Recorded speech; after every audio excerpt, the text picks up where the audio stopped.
Right, we're live. So, good afternoon, everybody, and welcome to the latest edition of Lunchtime Learnings. I'm absolutely delighted to be joined today by Anne Deckers, who is the co-founder and director of Base Property Specialists down in Shoreditch, and also the dispository. Try and get my teeth in to get that out. Sitting in your most amazing new training facility. Do you want to show everybody cocktail hour? Because I know you want to get everybody jealous straight away, looking how good it is. Look at that. So, There it is. looks amazing. So thank you for sharing that. So Anne, thanks very much for joining me this afternoon. I have the pleasure of meeting My pleasure. your work partner, your home partner, your colleagues a couple of weeks ago, and we had an amazing evening. Thanks to Agents Giving and thanks to Vicky and Amy. It was absolutely exceptional. But I've had Christian on the podcast before, and I thought it was only right to get you on as well and share your story. So tell everyone a little bit about yourself. How you got involved in property to general, because I think you are originally from Belgium. So what brought you over? Absolutely. Over to Oh, well, England? that's a whole other different podcast, Stephen, than talking about property, I think. Okay, we'll forget about I'm originally from Belgium. I ended up here in those days with a husband, believe it or not. I now have a wife. So that was a big life change as well for me. But yeah, I ended up here with a husband, and that didn't work out. And I had to find gainful employment, as they say. And I didn't really have any qualifications or didn't really know what to do with my life. So I ended up in sales. That was my first job. I'm old enough to remember when we didn't have mobile phones, and when you would go and make international phone calls, you would go to a call center. And so, yeah, I run a call center for a while. And then technology ensued and got better, and people didn't need call centers anymore. So I got made redundant and lived it up for a couple of months on a lovely payout, and then realized, oh, I need another job. And so I started thinking, what could I do? And the one thing that I had really missed from my days as a married, kept woman was having my own car. And believe it or not, that is the sole reason I got into property, because I decided, oh, if I become a negotiator, then they're going to have to give me a company car. So I can't afford a car by myself. But if I go that route, I will get a car, and a company will pay for it. And so, yeah, I started putting out a CV. Nobody wanted to hire me, though. I was already 27 at the time. And so I was absolutely ancient to start going for a trainee negotiator. I was overqualified, everybody kept telling me. And so eventually I settled in North London with the Property Bureau, which was a small, at the time, local independent, had a couple of offices in North London. Met a manager there who decided to take a punt on me. But I didn't get a company car at first. It was a pool car. And it just worked. I just found my place in that company. I really enjoyed going out. I really enjoyed meeting people, seeing properties. It wasn't just an office job behind a desk. I got to go out and just explore areas and learn new things. This is also long before we had things like Zoom calls or the internet or property portals. So it was still, newspaper adverts, and believe it or not, people would walk into the office, make an appointment for a week later, and they would actually show up, unlike the ones that make it on the phone today and then 2 hours later don't show up. So yeah, very different times, but really liked it, got my training there. And then very quickly, because I wanted that car so badly, Stephen. I kind of set myself goals of what I wanted to achieve. And it was an office target. It was a pool car. And after a while, I was like, no, I need to start looking. I've got a bit of experience under my belt now. I'm going to find the next step. And as we all know in property, it's very incestuous. Once you get to know people, it just kind of snowballs.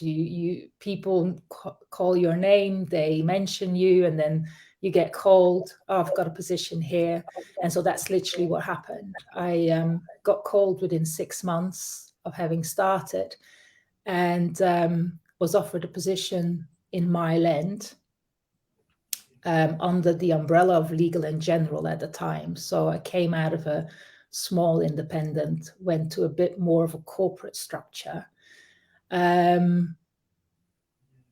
yeah, I blagged it because I had to go there to not only be a negotiator, but also be the valuer. And so this is always letting. So one thing I would like to say is that I have only ever done lettings. I kind of got into a lettings company, and so I never did property sales as such. And so, yeah, on that interview, they asked me, can you value property? I was like, yeah, of course I can. No problem. I had done one. And so, yeah, my motto is always, you learn on the job, don't worry.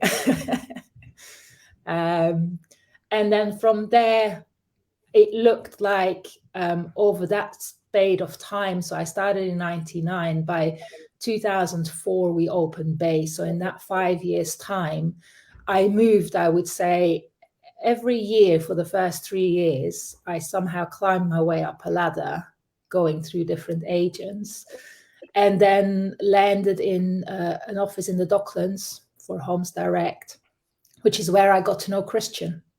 So that is where our connection came in.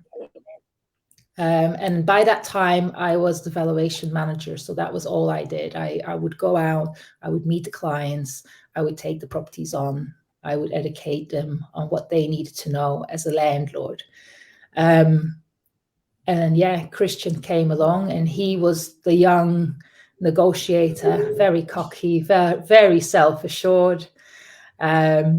And so, yeah, it was definitely not love at first sight, put it this way. But we became a very good team together, because I would take him on and he would let them. And it just worked so very well.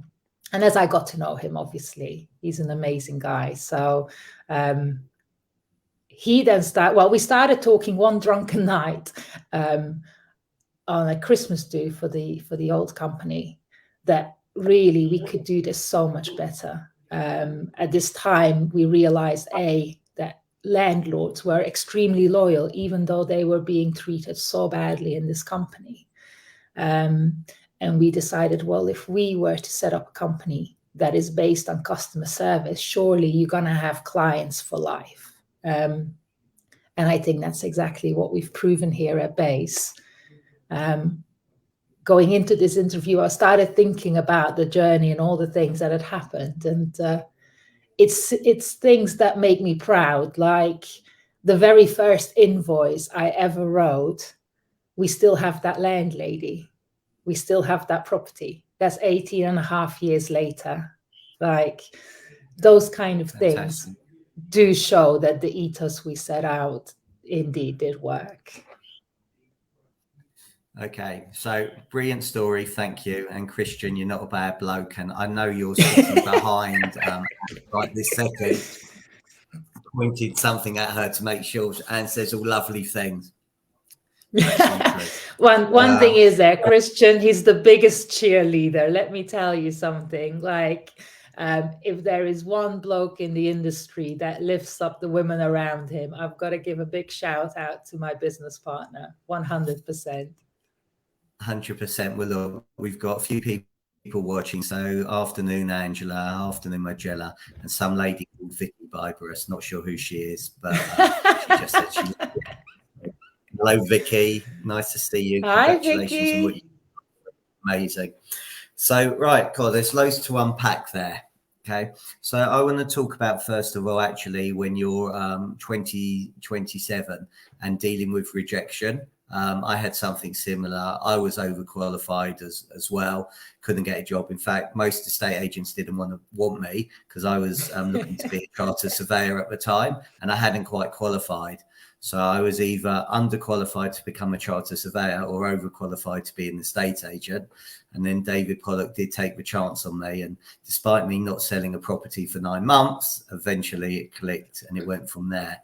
But how did you deal with being rejected on so many by so many agents out there? Because actually that's a big point. Resilience is very important. And I also know you're an exceptional triathlete as well. In your data, in your as one of your hobbies, and you're exceptional at is I try very hard. You're very good at it. You're very modest. So resilience is, obviously a very important characteristic. How did you, with your mindset, cope with that? Sure. Look, I mean, I don't know how much you know about my story, but it is out there on YouTube. But I did go through some very, very rough times before I ended up becoming a lettings negotiator in my personal life. And I had to travel through some very rocky years and situations that nobody at that time of their life should have had to deal with. So actually going out and finding a job, to me, wasn't really that tough a thing to do. I was also very excited about learning new things. It was, first time by myself without a husband or without a family. So I had all of those new experiences as well that I could fall back on. And look, I was very, very fortunate. And I think I have always been very fortunate in life that I have met some amazing people. And I've just been lucky that they've always been there to support me and to have my back. So, for example, the guy that I lived with at the time that we shared the house with, Terence, he is currently and been for the last 5 years the property manager here at Base. So it goes to show that they come and they stay. But it was a case of I didn't really have anything to lose and I needed a job. So it was a case of you just had to keep going. I also kind of feel that maybe our generations, the way we were brought up, is very, very different to the youngsters of today. And I'm very grateful to have been brought up in the 70s, 80s without social media and, all of the internet. All of our mistakes happened off camera, which was great. And we learned from those. But yeah, just had to keep going. And I had no choice. I had to make an income. So it was either that or finding myself a cleaning job or doing something to pay the bills. Okay. So you mentioned your motto is you learn on the job. So going through Correct. From being a negotiator to working yourself up and blagging it all the way through your first valuation and stuff like that. What did you learn? Can you share your lessons for people? Because there's going to be people on here that are starting their journey. Maybe watching it, they want to become a lettings negotiator. Maybe they not only want to become a lettings negotiator, they want to run a successful business like you and Christian are doing at the moment. So, again, what tips can you help them learn, please? So, look, I do say I blagged it. I did blag it during the interview. And then I went through a lot of stress thinking, oh my God, what have I done? It's all about learning. You soak up as much information as you can. You ask, you reach out to people that you meet on your journey. Don't ever be afraid to ask. Like I always say, anybody I meet during industry events, if we ever can be of any assistance, you come and ask us. And also be upfront with your clients and your tenants. Like, I'm not talking about blagging like the typical kind of rude boy blagging of, oh yeah, let's make it up. Even now, decades later, I go out and I meet a client. If there's something I don't know, I will tell them. I'll go like, oh, that's a good question. You know what? I haven't thought about that, or I think I know the answer, but I don't want to tell you something wrong. Let me have a look for you. I'll research it. I'll come back to you. And I think that's very important, the willingness of wanting to learn. And look, sometimes it's going to go wrong. There's people who are not going to appreciate it. You're not going to get that instruction. It might be a tenant who gets annoyed, but you can't please all of the people all of the time. You know, you just have to learn from that situation. If it was something that you could have done better, next time you do it differently. Also, I think quite importantly, because of the different companies I had gone through as a negotiator and then eventually as a valuer, I had been able to pick up different structures and different techniques. So definitely observing your colleagues, like always find the ones who do the best in the company and try to see what is their secret. Ask them, follow them, ask them if you can come on a viewing with them. Can you come on a valuation with them?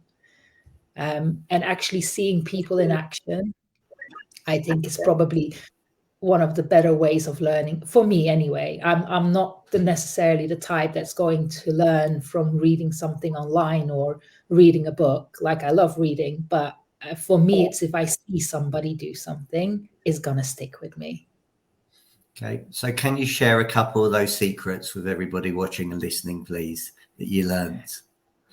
So, for example, in terms of it's not only what you know about the property.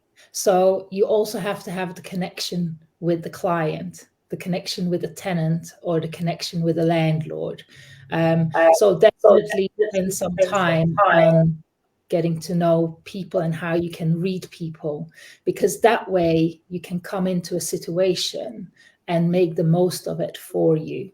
You need to be able to break the ice. At the end of the day, there's plenty of lettings negotiators, estate agents, valuers out there. You have to stand out. You have to be that person that they remember. So, you know, be a bit quirky, be a bit different, be jovial, or if you need to be serious, but let it be guided by the person you are meeting. So I think one of the ones that for me was most important was to learn that you have to be able to be flexible. So, you know, you have to work with what you get given on the day that you meet the client. So that is more the psychology of it.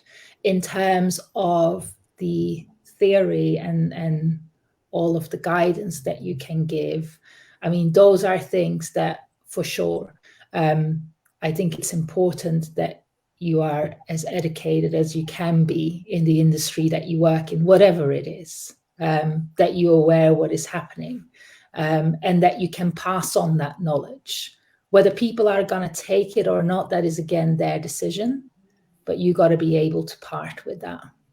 And you got to be able to bring it in such a way, because a lot of the time people get quite nervous, or valuers get quite nervous when they meet a client, because the end goal is to get the instruction of that property. And so they try to kind of go through it without too much of confrontation, like, oh, you need to get that landlord license, oh, you need to have this compliance. They're just talking about, this is the service we offer, this is the money that we can make you. But you do need to educate the person there.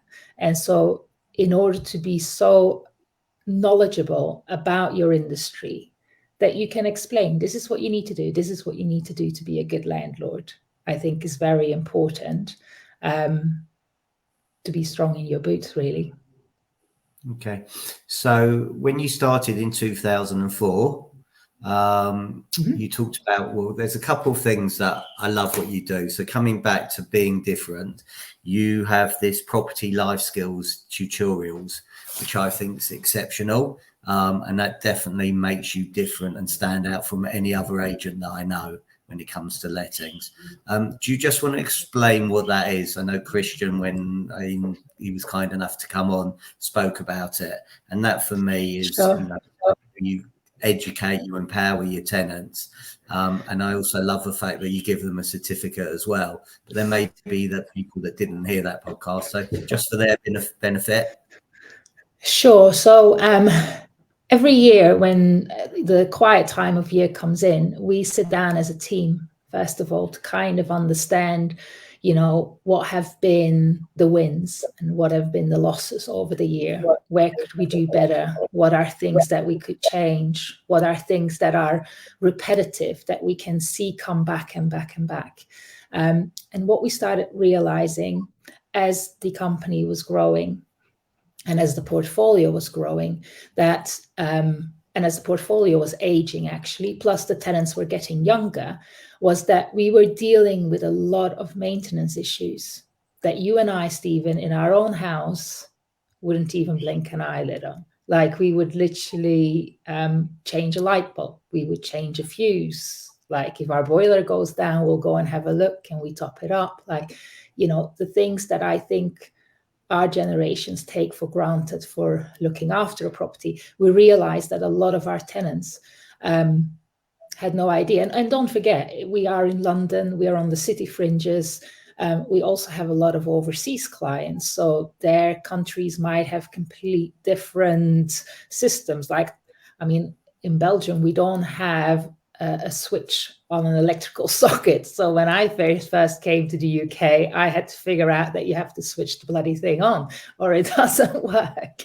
And so it was just general things that we thought, wow, they're calling us because they're saying that they haven't got, the lights don't work, or, the boiler is not switching on. And you send out a contractor and the contractor charges and he comes back with the keys and he goes like, oh, they didn't put the fuse on, or, oh, it was just a light bulb that was gone. So we then started thinking, okay, it's not really right that a landlord should have to pay a call out for something that is pretty basic. And then we decided, when we do an inventory check-in, once a tenant has settled in, we basically get the property manager to go to the property. So it's within the first week. He gets to meet the tenant. It puts a personal face on the company as well. It's not just a name or an email, but they actually get to meet somebody. And they walk them through the property. And they will teach them things like, oh, here's your fuse board. If for any reason your lights aren't on, first go to the fuse board. Has the fuse switch? Has it tripped? You can switch it back on.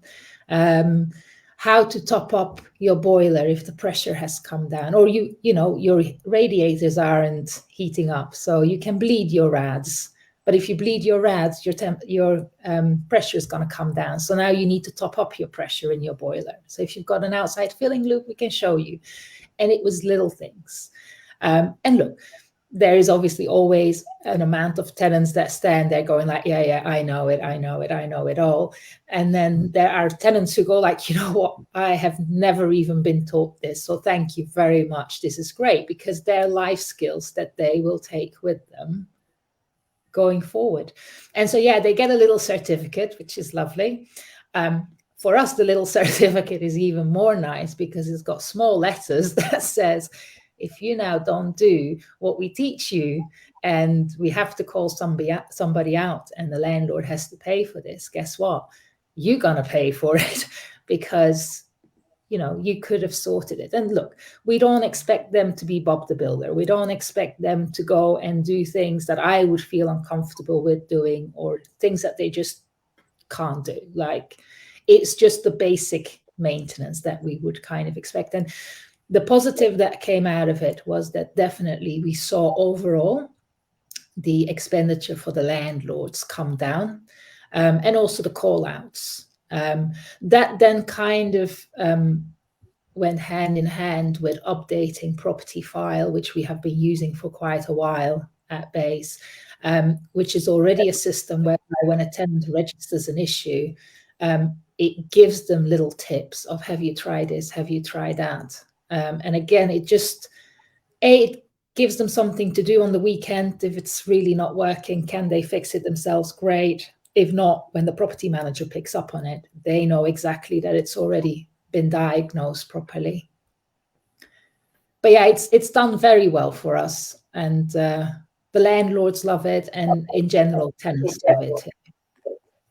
I think it's brilliant. And, you know, you started about being different, and that's certainly something that I don't know many agents. If they are doing it, I know they've R'd and D'd it from you, which is great.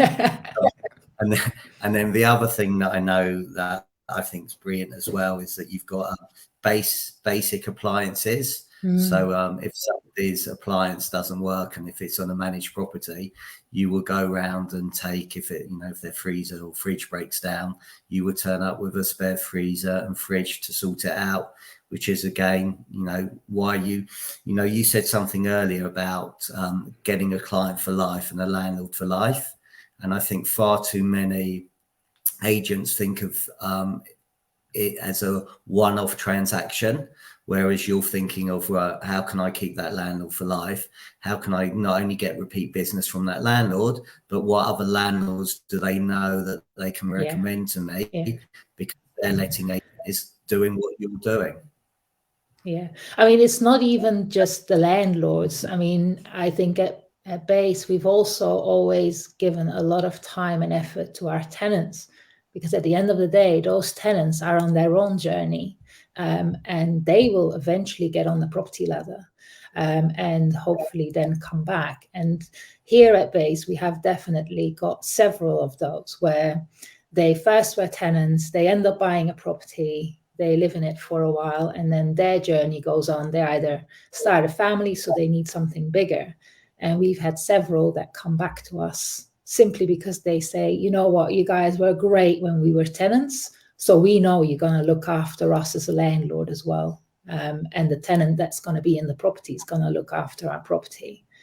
And again, those are relationships that you build that are worth money, because they keep coming back, they keep introducing, word of mouth. Like, I would say we've been very, very fortunate here that we don't necessarily advertise to grow the business as such. We advertise our properties and what we can do and different part of the lifestyles and stuff like that. But really, to start looking at landlords, it's always come down to our own landlords introducing us to their friends or their family or their children when they grow up. Like, yeah, we've got landlords who've become tenants. Recently, we had one who sold up and he said, I don't want to rent anywhere else, but I'm coming to rent with you. So yeah, it's lovely.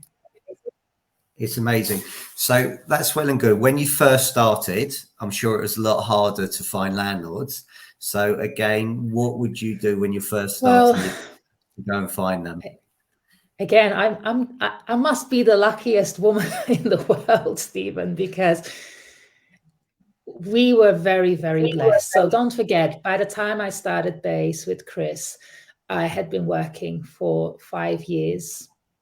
Always very similar areas. So although I had started in North London, I had then made my way into East London. I had then worked Clerkenwell, and I then ended up in the Docklands. So it was always very much East London city fringes based. And I think because of the way that I had been with my clients, they remembered me. And I always made sure, one tip I will say is make sure that your clients can find you wherever you go. You do not ever change your mobile number. That's like the best tip I can give anybody. My mobile number never changed ever since I became a negotiator. And I've actually got people who sometimes years later, out of the blue, will call and say, do you remember me? Sometimes I have to think a bit back, but yeah, keep that number going. And so when we started base in 2004, because of those relationships that I had built with the clients, we opened with like 50, 60 instructions within the first week. But again, we had no other choice. It had to work because we never had any investment. We never took out any loans. Like Chris and I put all of our money that we had, money that we could find, wherever we could find it, we put it together. And we literally had 3 months. and it was either do it or bust. Like there was just no other way than we have to make this work. And I think in London, we are quite fortunate because obviously rents are pretty serious. So as long as you charge full fees when you do a let in London, you know, you get a lovely payout. Whereas I think if you are different parts of the country where rents are much lower, then you are indeed talking about quantity in order to be able to sustain your business. So yeah, that has definitely been a benefit for us being on the city fringes. Now, when we first started, most of the portfolio we had was East London, even though we had settled in Shoreditch. So in these offices, we've been here 18 and a half years. We've never moved. We've always been in the same place. But we didn't have anything really on the city fringes. It was all East London, part of North London. And again, don't be afraid to ask. That's what I say. The people that you know, reach out to them. In the beginning, we were doing a ton of split commissions, like literally half of our, well, at the time, sometimes in the slower months when our own portfolio wasn't up, we basically would go to every agent we could find and do split comms with them. And we would negotiate an introduction fee. It just meant that we kept having properties on the market, on the books. We could keep going out to do viewings, and it did bring in money. It came a time about, I'd say, 7-8 years into the business that we decided we're not going to do split comms anymore, because by that time we had started building up a decent sized portfolio, and we realized that we were very good at negotiating and putting the deal together, but obviously we didn't have any control on how those tenants were being dealt with, or what experience they went on after that we handed them over. But they would still remember, well, it was Bays who found this property. And so we decided, well, let's just kind of focus and put this time really into getting our own landlords and building up the portfolio ourselves. And again, what then came out of that was what you briefly touched on at the start of the interview about knowing your self-worth. It then came down to, you need to know that the fees you're asking for are the fees you're asking for. All over the years that I've been a valuer, you kind of hear landlords trying to barter you down. They try to get the cheapest fee they can. And I always say to them, like, why would you give your biggest asset to the person who's going to charge you the least amount of money for it? Because they'll end up cutting corners. So why would you give your whole saving pot to someone who's willing to not charge you for the service they give you? It means that they don't believe in the service they're giving you. And in the beginning, it's very scary because you do want those instructions, of course. But then it's indeed pointing out to people how you're adding value to that, and how, you know, why you are worth that money, where you're going to save the money. And so, yeah, it's just getting your sales spiel together, being able to say things like the basic appliance, you know, saying to a landlord, you know what, we will never force you to make that decision there and then and spend big amounts of money on an appliance without you getting the chance to consider it. Don't worry, we've got your back. We got that fridge, we've got that cooker, we got a microwave, whatever it is. We've got heaters, you know, in the winter when a boiler goes down, that's 3-4 grand that the landlord needs to spend. Let's find you some good quote.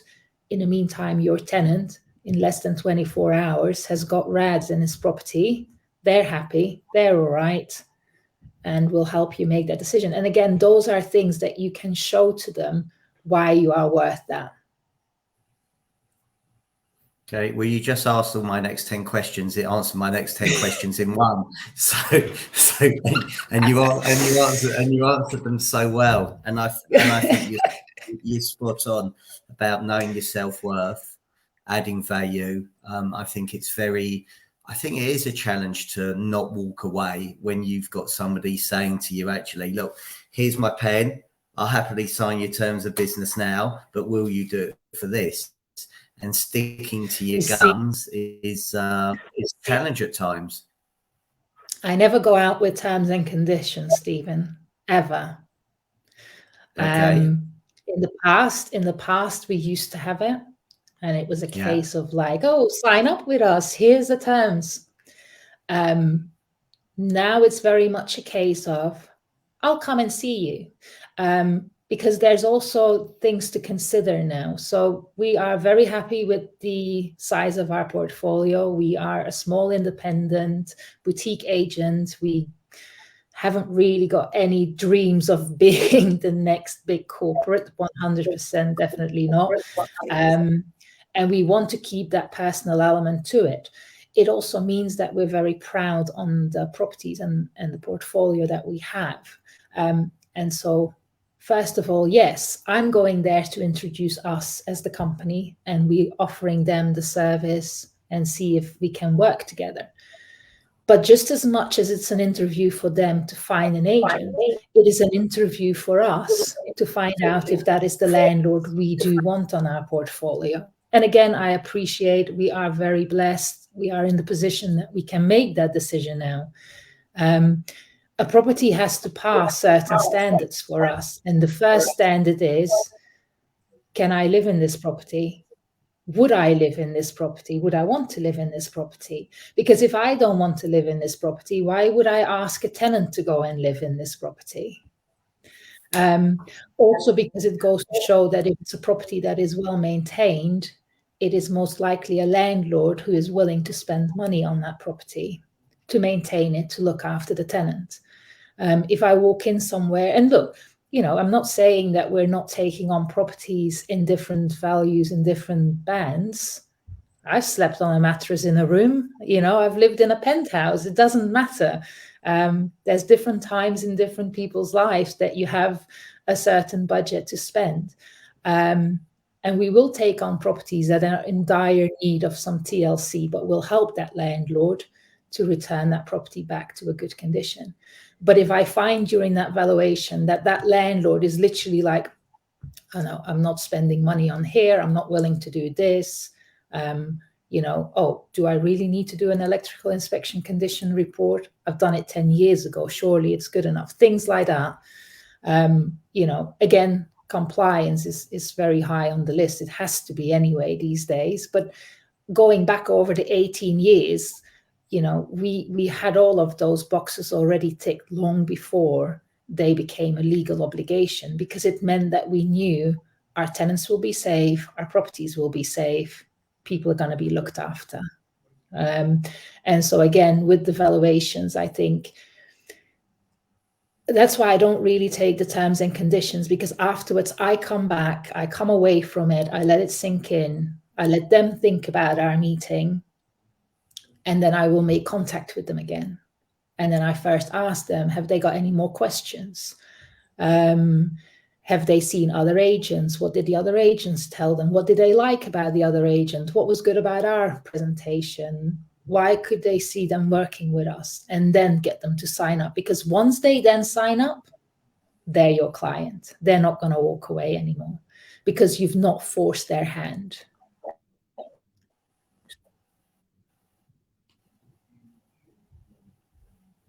Brilliant. Well, I'm very conscious of time, and I'm very grateful for the amount of time that you've given this afternoon, and you've shared so much value and added loads of value to the podcast and the Lunchtime Learnings. So thank you very much for your time. Have a lovely afternoon. And if people want to get a hold of you, Anne, how do they do that? They can contact us through Base. It's Anne at baseps.co.uk. Base Property Specialist in Shoreditch. Our phone numbers are readily available on the internet, on the website.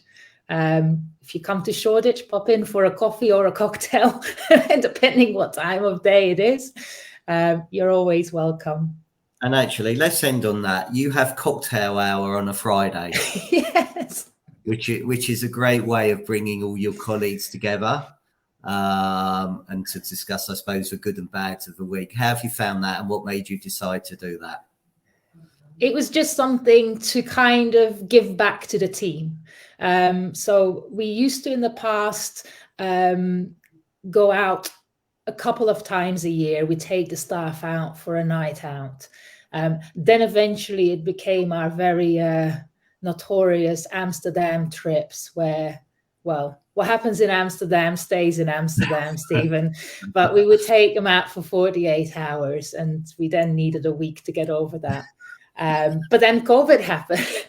And so, you know, like so many others, we ended up having a little party here and then. And so, yeah, it became Friday drinks. Like you say, it just brings the team together. It's a nice way for them to start the weekend, because that's also another lovely thing that COVID brought us. We are no longer open on a Saturday. So we do get to enjoy the weekend. And that's their start of their 2-day break, kind of refresh, come back on Monday for another week. And yeah, I must say they're getting better. The cocktails are getting better each week, because we've got a couple of amazing cocktail makers who take it very close to heart and try to outdo themselves each week. So yeah.